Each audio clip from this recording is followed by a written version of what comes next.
the tricky thing with furniture, what we have learned in the past is that vendors take payment a little bit differently. So for Verco, they require a 50% of the payment deposit in a check right then and there to confirm that you're going to be ordering all of this stuff and it will be coming. And so for that, we have decided to use our new check request format to send check requests to accounts payable so they can officially write it and send it off. So I'm going to show you again where that is. And you guys can all see my screen, right? Mm-hmm. Okay. So, as some of you guys have already tested out a little bit, this is where the check requests are going to be coming from. You go to web forms and then check requests. And then you're going to fill out all this information, and it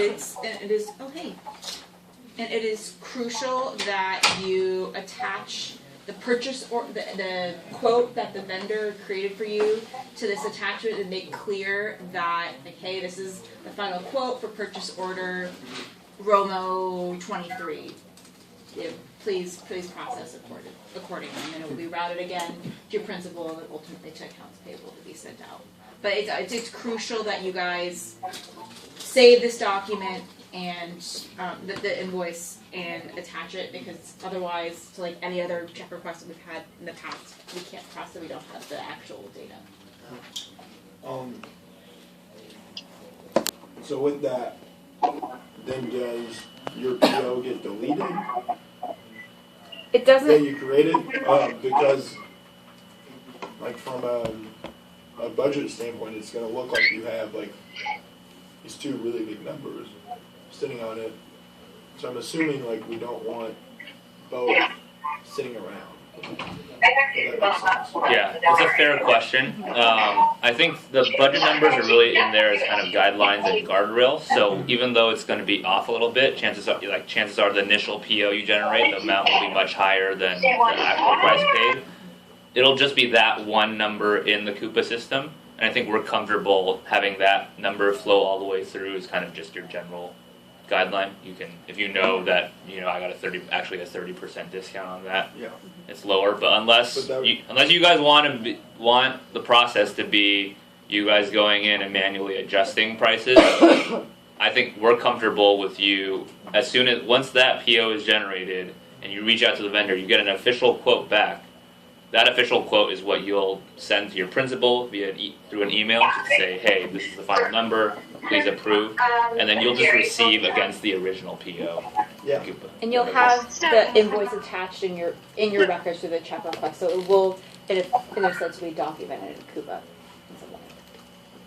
So Jerry, yes. Does this include, for example, when we send our POs directly to the vendors, and they push back saying that taxes and all these fees are not included, do we then forward back to our principals, or do we go back to you guys for taxes and such? Are you talking about furniture specifically, Natalia, or curriculum as well? No.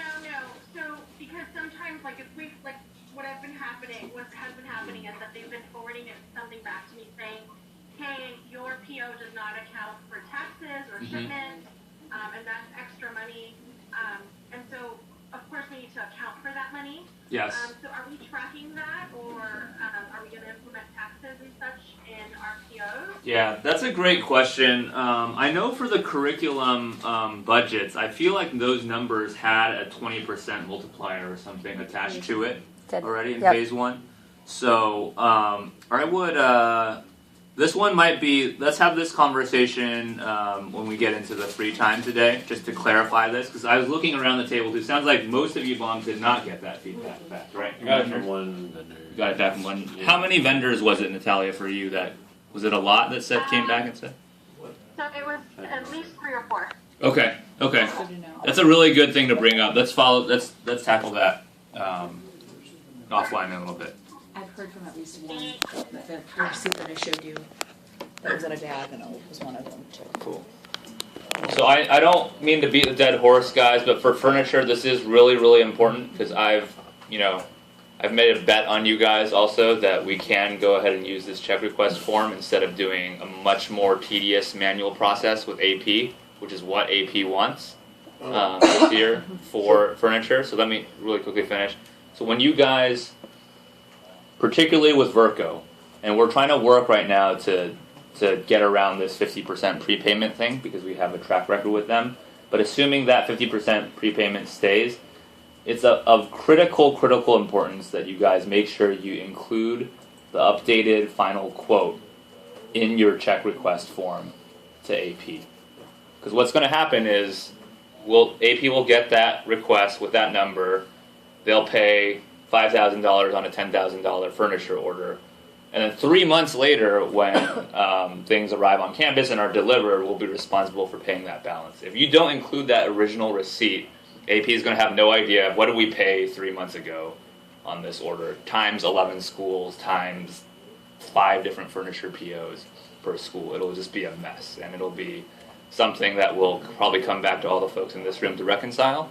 So that, just to be very clear, that is a very crucial step. Fosian and I almost came to blows over this decision yesterday, but we're going it was a showdown. We're going to trust you guys to use the check request form correctly, and please just attach the updated. So should we not